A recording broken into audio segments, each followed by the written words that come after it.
I made a video speaking about the turning point of Hadrian Marlowe in the Sun Eater series and when this turning point happened in book 2.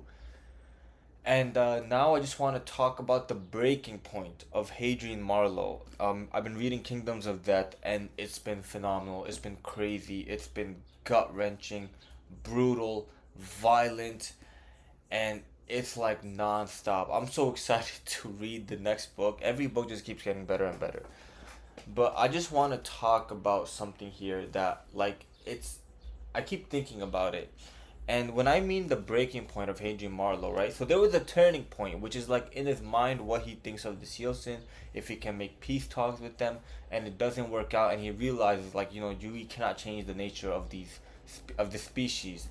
But in this book, it's taken up by like 10 notches. Okay, the Sealson have captured him. They finally caught him, and they have been torturing this dude. And what I like about Christopher Rocchio's writing is that he is not afraid to write certain sequences in a very lengthy form. I mean, in book 3, the fight with Tuvalu was 19 pages long. In this book, Hadrian is getting tortured for like more than 50 pages of just him getting tortured. The torture methods are crazy. Just imagining it. It's so like insane.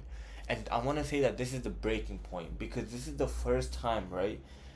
Like he is truly like suffering at the hands of somebody else. Like there were other times where he has suffered, but not in this kind of way. When he was with the Mataro family in book 1, him suffering was technically him stuck in a political situation where he was about to be forced to marry. Like his troubles, his suffering has been like these instances where like he's in trouble with like the nobles, where he's in trouble with like the other palatines, right? Or palatines. He's in trouble with like the emperor. Like it hasn't been like this brutal, horrific torturing. Like it's his troubles have been more of like political troubles. His troubles have been more of like things that have been worried like forced marriages and stuff like that. Okay, this I feel like is where he's truly suffering. And I remember when I read the first book, I'm like, if there has to be a breaking point for Hadrian Marlowe, right? If there has to be like an instant, because even in other books, right? Like in Howling Dark, when he's captured, right? He doesn't get tortured. He just kept in a cage cell. He's with Valka the entire time too.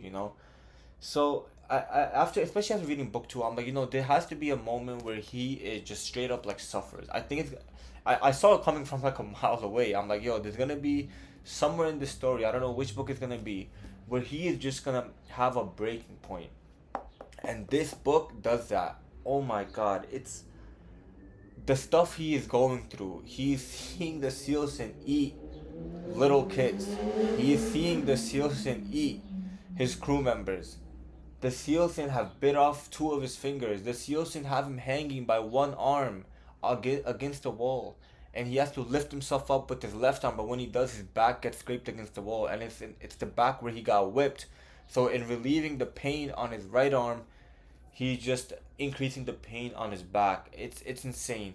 One of the torture methods that really blew my mind, like I've not seen anybody do something like this in any kind of book or whatever, is when he's hanging upside down and the Sealson know like that, if you're hanging upside down, the blood rushes to your head and you could get unconscious or you can die. So they cut incisions in his temple and his forehead, so the blood leaks out from his head, and that way he just stays awake. He doesn't fall asleep, he doesn't fall unconscious. The blood doesn't flow into his head, it's flowing out of his head. It's insane the stuff that he's going through, and I consider this the breaking point 100%. Like it's pretty obvious because now it's like there are instances like once or twice where he's like, yo, maybe we can still make peace with these guys, like little instances. But then he like reality snaps back at him like that. Like it hits him hard.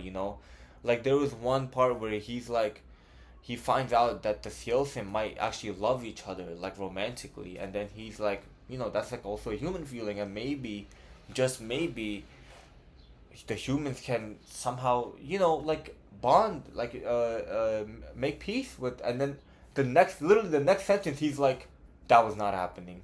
Because the moment right after that, he realized that they were torturing this guy again. I think that's when they like bit his finger off. two of his fingers off. So it's been insane. I just wanted to give a quick update on this. The breaking point is crazy, and I cannot wait to see like what kind of man he'll become after this, and how like is he gonna be even more ruthless, more brutal now towards the Theosin than he already was? Is he gonna have like this insane, like even higher hatred for them, because of everything he's seeing? I want to see like how he goes about this. I want to see how he changes from all of this. I want to see like what actions he'll take now. Will he be convinced now like, yeah, I'm gonna wipe out the sun and kill all the, is he gonna think like that now?